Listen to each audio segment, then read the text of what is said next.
Hello all, मी doctor Netra. मिळून साऱ्या जणी या सिरीजमध्ये आज आपण बोलणार आहे एका हिरोबद्दल. आता कालचं वादळ सासू सुनेचं क्षमते तोपर्यंत आजचा हिरो एंट्री घेतोय. आणि हा हिरो जेव्हा अडल्ट होतो, जेव्हा कमवायला लागतो आणि जेव्हा आईवडिलांना असं वाटतं की now he is ready to get married आणि आता आमच्या खांद्यावरची जबाबदारी आम्ही एका दुसऱ्या मुलीच्या खांद्यावर टाकू शकतो, असं जेव्हा आईवडिलांना वाटायला लागतं तेव्हा या नाटकातल्या हिरोचं लग्न होतं. लग्न होताना सांगितलं जातं की आमच्या घरातलं वातावरण खूप छान आहे, मोकळं आहे, आमच्या मुलाला सगळ्या कामाची सवय आहे, तो तुला भरभरून मदत करेल, तू नोकरी केलीस तरी चालेल, आमची तुला परमिशन आहे. म्हणजे जे लोक आत्ता आपल्याला भेटलेत अर्धा तासापूर्वी ते आपल्याला असे परमिशन देतात की आम्ही तुला नोकरी करायला परमिशन देतो. आई वडील ज्यांनी आपल्याला शिकवलंय, ज्यांनी आपल्याला पूर्ण कष्ट करून वाढवलंय ते राहिले बाजूला आणि हे लोक आपल्याला सांगतात की आम्ही तुम्हाला परमिशन देतो. ठीक आहे, काही हरकत नाही. आणि मग संसार सुरू होतो आणि आपल्याला एक असा हिरो दिलेला असतो की जो दोन विश्वामध्ये राहत असतो.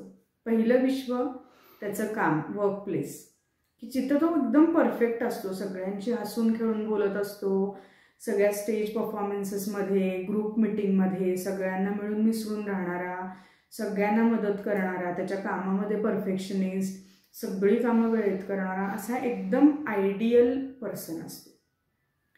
आणि दुसऱ्या आयुष्यामध्ये म्हणजे जिथं घरातलं आयुष्य आहे तिथं तोच माणूस, त्याला बिचाऱ्याला जागेवरून हलतासुद्धा येत नाही, कारण तशी मजबुरीच असते. तो कोचला किंवा सोफ्याला चिकटून बसलेला असतो.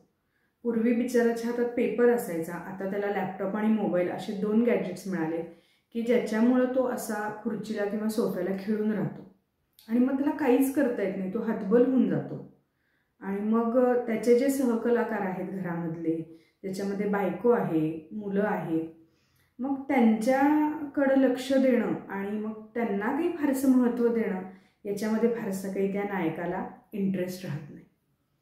मग ती बायको नावाची जी त्याची सहकलाकार आहे तिला असं वाटत असतं की आपण ह्याच्या बरोबरीनं तो नायक आहे आणि मी नायिका आहे. पण नंतर तिच्या लक्षात येतं आपण नायिकासुद्धा नाही आहे, आपण अगदी एक 3rd लेवलचे सहकलाकार आहे की जे ह्याला फक्त असं सपोर्ट करायला या घरामध्ये आणलेलं आहे.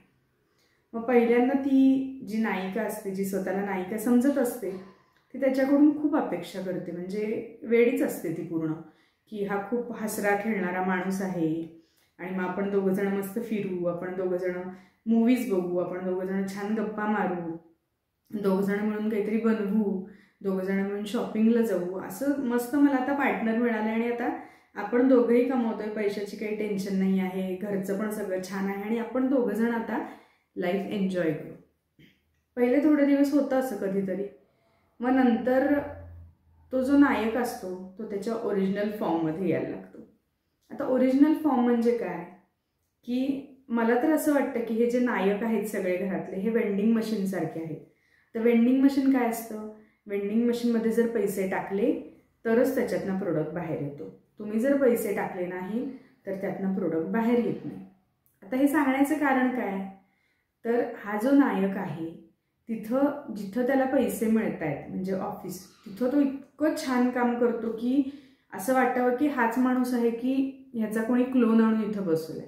पण तोच माणूस घरी आला की त्याला काहीही कळायचं बंद होतं, त्याला काही सापडत नाही, त्याला काही कळत नाही. घरात ताटं कुठे आहेत, वाट्या कुठे आहेत, रुमाल कुठे आहेत, सॉक्स कुठे आहेत, मुलं कुठे आहेत, बायको कुठे आहे, मुलं कितवीत आहेत, बायको आपली आहे का गेली, ती रडतीये का हसतीये, ती आपल्याशी काही बोलतीये का नाही बोलत आहे, तिच्या चेहऱ्यावर एक्सप्रेशन्स कसले आहेत, ती आपल्याला वाढतीये का आपण वाढून घेतोय, ती आपल्याशी काही सांगण्याचा, शेअर करण्याचा प्रयत्न करतीये का, ह्या सगळ्या गोष्टी त्याला अचानक कळायच्या बंद होतात. म्हणजे सिरियलमध्ये होतं ना असं की अचानक स्मृतिभ्रंश वगैरे होतो, पण तो असा ॲक्सिडेंट वगैरे नंतर होतो किंवा काहीतरी डोक्यावर लागतं त्याच्या. पण हे जे नाटक आहे ह्या नाटकामध्ये अशी स्प्लिट पर्सनॅलिटी आहे की ऑफिसमध्ये गेलं की एकदम सुपरमॅन आणि घरी आला की एकदम काहीच त्याला येत नाही, एकदम डिसेबल्ड पर्सनॅलिटी. आणि मग बायकोला काही कळायचं बंद होतं की हे असं का होत असेल, तरी ती बिचारी प्रयत्न करते, कारण होप्सवर सगळं जग चालू आहे. आणि मग ती त्याला म्हणते, अरे तुझं तू ताट उचलून ठेवत जा, पाणी घेत जा. असं मग साधारण 1.5-2 लाख वेळा सांगितल्यानंतर ती व्यक्ती काय करते, असं जे सिंक असतं त्या सिंकच्या कडेला ताट ठेवते. म्हणजे त्याच्या आत नाही ठेवत, त्याच्या कडेला ताट ठेवते. किंवा पाण्याचा ग्लास घेईल तो स्वतःचा, म्हणजे त्याला वाटतं आता मी इतकी मदतीची पराकाष्ठा केली की माझं मी पाणी घेतलं जेवताना, आणि मग तो पाण्याचा ग्लास तिथंच ठेवेल. मग तो सकाळी कुठंतरी सापडेल, किंवा कधीतरी चुकून त्याच्या वस्तू जागेवर ठेवेल, किंवा कधीतरी चुकून चहा करून घेईल, किंवा अगदीच बायको आता तिला उठणं शक्य नाही आणि बोलणं शक्य नाही आहे तर कधीतरी वरण भात वगैरे करून देईल, किंवा बाहेरून काहीतरी मागवेल, तिला जेवायला वगैरे वाढून देईल. आणि ही इतकी भयानक अवघड कामं केल्यानंतर त्याला असं वाटतं की I am an ideal hero किंवा आयडियल हजबंड, म्हणजे माझ्या इतकी मदत कुणीही करत नसेल. आणि मग नंतर एक 5-6 वर्ष जातात, आणि मग हा जो हिरो असतो ना, हिरो ज्याला असं वाटतं की मी ऑफिसमध्ये भारी आणि घरचे पण माझे किती लकी आहेत की त्यांना मी असा हेल्पिंग सपोर्टिंग हजबंड मिळालो आहे, असं ज्यांना वाटत असतं ना, ते इयर्स पास होत जातात. ती मुलगी प्रयत्न करत असते, ती जी नायिका असते ती नायिका या रोलमध्ये राहण्याचा प्रयत्न करत असते. पण मग तिला कळतं की तिकडून काही येत नाही आहे.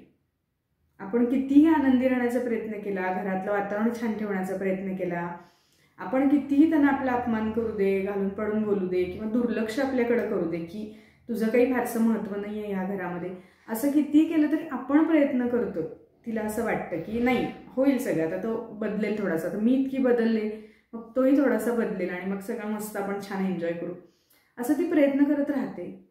आणि मग कधी कधी मनात यायला लागतं तिच्या की आपण खूपच जास्त होप्स ठेवतोय का. आणि मग अशी स्टेज येते की जी नायिका असते ना, ती सहनायिका पण राहत नाही, ती त्या पूर्ण ड्रामामधून एक्झिट घेते. तेव्हा तो थोडा फ्री झालेला असतो, तेव्हा त्याला थोडेसे मित्रमंडळी सगळ्या गोष्टी ह्या लांब गेलेल्या असतात. खूप स्लो होणारी प्रोसेस असते. एखाद्या मुलीच्या मनातून, एखाद्या नायिकेच्या मनातून तो नायक पूर्णपणे उतरेल ह्या प्रोसेसला खूप वर्ष लागतात. पण नायक रोज हे प्रयत्न करत असतो की मी हे रोज करणार, म्हणजे जितकं शक्य आहे तितकं मी असं डिसेबल्ड राहणार घरामध्ये, आणि ऑफिसमध्ये मी एकदम एनिग्मॅटिक पर्सनॅलिटी होणार, हे त्याचं रोज चालू असतं. आणि मग साधारण 35-40ला ही नायिका त्या ड्रामामधून एक्झिट घेते. कर्तव्य म्हणून सगळं छान करते, मुलांशी छान बॉन्डिंग ठेवते, मुलांचं आणि तिचं सगळं मस्त चाललेलं असतं. पण हा जो नायक आहे ह्याच्यापासून एक अंतर ठेवून राहते. त्याला हळूहळू मित्र कमी होतात, त्याचं ऑफिसमधलं कामही कमी होतं, तो खूप मोठ्या लेवलला गेलेला असतो. पण हे 15-20 वर्षामधलं तिचं बॉन्डिंग त्याच्याबरोबरचं राहिलेलं नसतं. तिनं छान मैत्रिणी जमवलेल्या असतात, तिचं स्वतःचं एक विश्व असतं, फायनान्शियली ती इंडिपेंडंट असते. तिला पैशासाठी नवऱ्याची गरज कधीच नसणार आहे, कधीच नव्हती. तिला गरज होती लाईफ पार्टनरची, जो तिच्याबरोबर हसेल, रडेल, बोलेल, तिच्याबरोबर जे काय असेल ते छान तिचं लाईफ एन्जॉय करेल, प्रॉब्लेममध्ये तिला हात देईल, निदान तिच्याबरोबर तरी असेल. पण ज्या क्षणी तिच्या लक्षात आलं की हा माणूस किंवा हा नायक हे करू शकत नाही आहे, तेव्हा ती पटकन त्याच्यापासून बाजूला होते.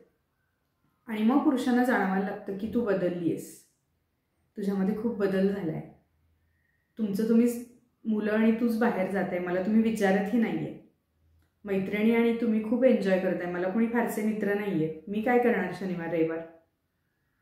हेच खूप शनिवार रविवार तिनं वाट बघितलेली असती की अर्धा तास आमच्यासाठी काढ. खूप छोट्या छोट्या गोष्टी विचारलेल्या असतात की चल ना जाऊन पाणीपुरी खाऊन येऊया आपण सगळेजण, किंवा आता खूप काम झालं, आता थोडा वेळ बंद कर ना, आपण काहीतरी बघूया छान टीव्हीवर, किंवा खाली जाऊन एक चक्कर मारून येऊया, बॅडमिंटन खेळूया, किंवा अशा अगदी इतक्या क्षुल्लक गोष्टी तिने विचारलेल्या असतात.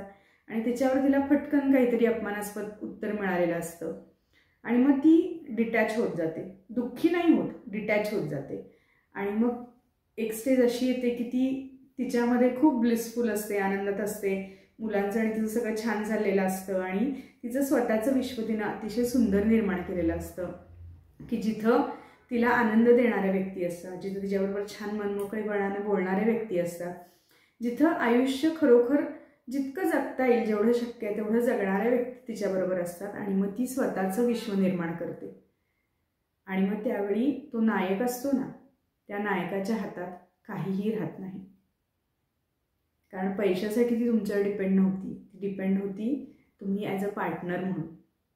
तिला पार्टनरची आता गरज नाही आहे, ती तिचं कर्तव्य करते, पण तिला जे डेस्परेटली पाहिजे होतं त्याची तिला गरज नाही.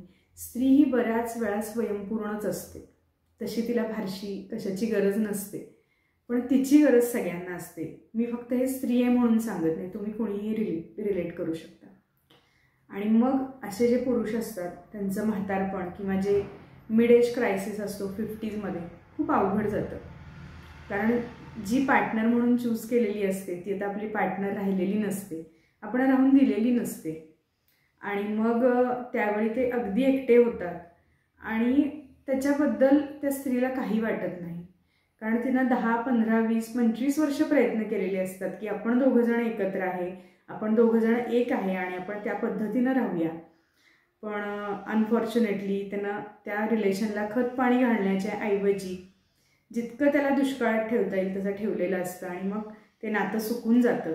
पण ती मुलगी बहरायची थांबत नाही, ती कुठंतरी दुसरीकडे बहरते, ती तिचा आनंद दुसरीकडे शोधते, ती तिच्या पद्धतीनं आयुष्य जगते. आणि मग तेव्हा अनेक पुरुषांना पश्चाताप होतो की मी तेव्हा तसं वागायला नको होतं, पण यू कॅनॉट गो बॅक. आणि मग अशा पुरुषांचं जे उत्तरार्धातलं आयुष्य आहे हे अतिशय कंटाळवाणं, एकलकोंड, एकटं असं जातं आणि त्याच्याबद्दल ते काहीही करू शकत नाही. तुम्हाला कळलंच असेल जिस्ट ऑफ द स्टोरी काय आहे. मी वेगळं सांगण्याची गरज नाही. जे तुम्हाला इतकं प्रेशियस दिलं आहे ना तुमच्याजवळ, सर्व नायकांना मी सांगते, जी स्त्री तुमच्याजवळ आहे, कमवणारी न कमवणारी, जी कोणी तुमची लाईफ पार्टनर आहे ना ती तुमची लाईफ पार्टनर आहे. मी कालही हा शब्द वापरलेला, लाईफ पार्टनर. तुम्ही दोघांपैकी कोणीतरी एक जाईपर्यंत ती तुमच्याबरोबर सतत असणार आहे. तुमच्याबरोबर तुमचे आई वडील बहीण भाऊ नसणार आहेत, तुमच्याबरोबर तुमची मुलं नसणार आहेत, तुमच्याबरोबर तुमचे मित्र नसणार आहेत. तुमच्याबरोबर असणार आहे फक्त ती ठामपणे तुमच्या पाठीशी उभारणारी, ठामपणे तुमच्या चांगल्या गोष्टींना सपोर्ट करणारी, ठामपणे तुमच्या चुकीच्या गोष्टी खोडून काढणारी, तुमची जर प्रगती झाली तर स्वतःच्या प्रगतीपेक्षा जास्त अभिमानास्पद वाटून घेणारी, अतिशय आनंदानं सगळ्यांना शेअर करणारी अशी ती तुमची लाईफ पार्टनरच असणार आहे. त्यामुळं इदर यू चेरिश हर किंवा शी विल बी फाईन. तुम्ही तुमच्या हातातून हिरा निसटवून द्यायचा किंवा तो त्याला जपून ठेवायचा आणि सोन्याच्या कोंदणात त्याला मळवायचा, हे तुम्ही तुमचं ठरवा. कारण ती स्वयंपूर्णच आहे. तिला तुमच्या सपोर्टची किंवा तुम्ही खूप तिला देणार आणि मग ती खूप काही भारी बनणार अशातला प्रकार नाही आहे. By birth she is excellent. तुम्ही फक्त त्या एक्सलन्सीचा वापर करून घेताय का नाही, तुमचं आयुष्य आनंदी करताय का नाही, तुमचं आयुष्य अजून छान रंगीबिरंगी आणि असं छान ब्लिसफुल करताय का नाही, हे सगळं तुमच्या हातात आहे. त्यामुळं स्त्री तुमच्या आयुष्यात आली की त्या स्त्रीला जर तुम्ही रिस्पेक्ट दिला, जर तिचं यश तुम्ही सेलिब्रेट केलं जसं ती करतीये, तिला जर प्रमोशन मिळालं आणि तुमच्या कपाळावर आठी येत असेल तर you are not her life partner. तुम्ही एक तिचे काय म्हणू शकतो, जेलसीमध्ये असणारी एक, जसं अभिमान पिक्चरमध्ये अमिताभ बच्चनचं दाखवलेलं आहे की त्यानं अशा पद्धतीनं तिला वागवलं की ती जी छान पर्सनॅलिटी होती जया बच्चनची त्याच्यामध्ये, ती पर्सनॅलिटी होऊन ती झिरोमध्ये गेली, डिप्रेशनमध्ये गेली. पण आता तेही व्हायचं बंद झालं आहे. आता मुली नाही बॉदर करत. कशासाठी बॉदर करतील? त्या तुम्हाला सर्वस्व देत आहेत आणि तुम्ही त्यांना in return you are giving her जे काही वर्स्ट पॉसिबल आहे तुमच्या पर्सनॅलिटीमधलं. म्हणजे तुम्ही चांगल्या गोष्टी, रिस्पेक्टफुली बोलणं किंवा छान हसून खेळून बोलणं किंवा कौतुक करणं हे बाहेरच्या लोकांसाठी करताय आणि जे काही गार्बेज आहे तुमच्या मनातलं ते तुम्ही तिच्यावर फेकताय. शी विल नॉट टेक इट. त्यामुळं मुलींनी हे गार्बेज स्वतःमध्ये घेऊ पण नाही आणि तसं गार्बेज परत त्याच्यावर फेकू पण नाही. मग अशाच मुली करतात आणि मग त्या मुली डिटॅच होतात आणि मग पुरुषांना आणि घरच्यांना वाटतं ही बदलली आहे. हिच्यामध्ये बदल झाले, पण ते बदल तुम्ही केलेले आहेत, तुम्ही पेरलेले होते ते बदल, फक्त तिनं खूप वर्ष ते उगवून नव्हते दिले. आता ते छान उगवलेले आहेत, फुल्ली ब्लॉसम झालेले आहेत. त्यामुळे तिनं सुद्धा आता अशी पर्सनॅलिटी बनवली की ती इतरांबरोबर अगदी सुंदर छान मस्त एन्जॉय करणारी एक स्त्री असते. पण तुम्ही जेव्हा समोर याल तेव्हा फक्त कर्तव्यपूर्तीपुरतं ते करते आणि मग हे असंच नातं पुढं चालत राहतं. आणि याच्यामध्ये स्त्रीचं थोडंफार नुकसान होत असेल, पण सगळ्यात मोठं नुकसान होतं पुरुषांचं. कारण उतार वयामध्ये पुरुषांना कुणीही वाली नसतं. उतार वयामध्ये जो पुरुष आपल्या बायकोला ज्यानं सांभाळून घेतलंय तो पुरुष सगळ्यात आनंदात असतो, सुखात असतो आणि समाधानात असतो. त्यामुळं it's a win win for a girl. काही फरक पडत नाही तिला फारसा. तुम्हाला जो नायक ज्याच्याबद्दल बोलतीये, तुम्हाला जर आयुष्यात यशस्वी व्हायचं असेल इन ऑल सेन्स, तर life partner is the only chance you have. त्यामुळं लाईफ पार्टनरला जपा, जीव तोडून जपा, तिला जपा. ती तुम्हाला कधी काही कमी पडून देणार नाही याची मी गॅरंटी देते. कारण by birth we are designed like that. त्यामुळं तुम्ही जे पेराल ते भरभरून उगवेल. मग तुम्ही काय पेरताय ते फक्त तुम्ही लक्षात ठेवा. त्यामुळं आजची मुलगी बदलली आहे आणि बदलणं हेच योग्य आहे. तुम्ही बदललेला नाही आहे, तो तुमचा प्रश्न आहे. बदलायचं नाही बदलायचं सगळं तुमच्या हातात आहे.